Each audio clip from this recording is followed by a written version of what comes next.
Pierre-Louis Basse, je vous présente Hélène Manarino. Bonjour Hélène. Bonjour Philippe Vandel, bonjour à tous. Enchanté Pierre-Louis Basse. Une portraitiste face à un portraitiste.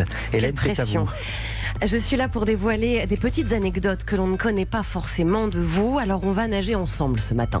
Pourquoi, homme de radio, une de vos expressions favorites lors des directs pour motiver vos équipes, c'était quand on est dans l'eau, on nage. Donc une fois que c'est allumé, eh bien tu t'en sors à la radio. Jamais de stress, alors nageons dans le grand bain de votre vie et continuons, à prendre le large avec vos expressions inoubliables comme votre « je t'annonce » devenu culte, ce qui signifie que vous allez annoncer une grande vérité, boboter tête en mettant le doigt sur la tête. Je ne connaissais pas celle-là. Ou encore arrêt buffet. Pourtant, vous faites très attention à votre ligne. Vous êtes toujours plus ou moins au régime. Vous adorez interpeller vos potos, d'ailleurs, en leur disant « tu as vu, je suis affûté, non ?» Vous croyez profondément au vertu. Je dis ça parce que nous, on se connaît depuis 10 ans, donc ça me fait marrer. Vous confirmez, Philippe? J'ajoutais que j'étais au régime sensuel. Ouais. Vous croyez profondément aux vertus brûle-graisse de l'ananas au dessert, mais vous ne résistez jamais devant un café frappé à la grecque, en tant que dingue de la Grèce. Alors il fut un temps où vous étiez capable de manger 2 pizzas, 4 fromages dans votre restaurant préféré, près des Batignolles à Paris, enchaîné avec 2 ou 3 vodkas. Rappelons que l'alcool est à consommer avec modération. Mais la modération, Pierre-Louis Basse, c'est non. Ah, c'est pas Pierre-Louis. La folie, l'imprévu vous galvanise. Alors vous annoncez que vous souhaitez partir vivre à Berlin, puis le lendemain, vous ne voulez plus. 6 mois plus tard, vous annoncez un départ au Canada. Mais non, ce sera Bernay, en Normandie, pour marcher des kilomètres et des kilomètres dans la forêt.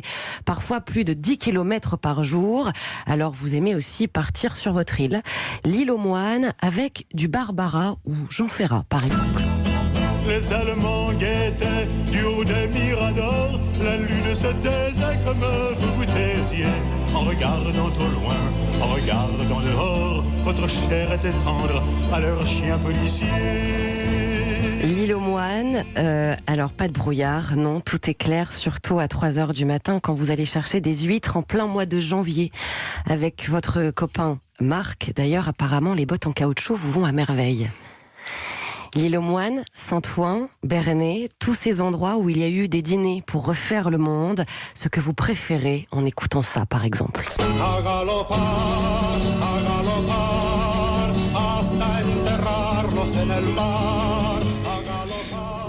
Paco Ibáñez à Galopard. Vous étiez venu pour que je chiale, c'est ça? Non, parce qu'il est au bord des larmes, Pierre-Louis, il faut le dire quand même. Ah oui, vous touchez au creux, au cœur du réacteur, donc pour ça. C'est... Bien sûr. Paco Ibáñez, dont on a fêté les 80 ans il y a quelque temps au théâtre des Champs-Élysées. J'espère que Paco va bien. Alors, avec vos proches, ces proches dont pour certains vous n'avez plus les numéros de téléphone puisque vous les perdez toujours et oui, vous n'avez pas de répertoire. Les plus chanceux sont devenus un peu vos pages jaunes. Alors Pierre-Louis, il y a ce côté rassembleur également à la radio une voix qu'on ne peut pas oublier à tel point qu'un an après votre départ d'Europe 1, un homme passait devant chez vous à pied, vous étiez au téléphone, vous parliez très très fort et il a sonné à votre domicile en vous disant « Mais vous êtes bien Pierre-Louis Basse ?» parce que vous en avez vécu des choses, comme interviewer Diego Maradona dans un garage à Naples, escorté par la mafia italienne. Waouh. C'était drôle ça, c'était en 90. Sacco m'avait envoyé à Naples parce qu'on disait qu'il allait arriver, tu te souviens Philippe? Eugène Sacco qu'il allait arriver à Marseille. Ouais. En fait non, c'était... je sais pas si c'était... Mais il était avec la mafia vraiment? Ouais, il était avec des mecs qui étaient quand même des repris de justesse, quoi. C'était chaud.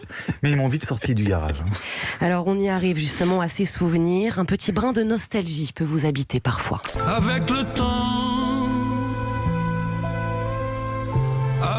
temps va, tout s'en va. Et avec le temps, rien ne s'en va. Votre binôme avec Eugène Sacomano, dit Sacco, que vous avez cherché un jour des heures à la gare et en fait il était juste derrière vous.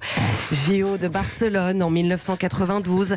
Votre papa attendait toujours après vos directs enregistrements avec un plateau de fromage dans le grand appartement dans lequel vous résidiez avec l'équipe d'Europe 1.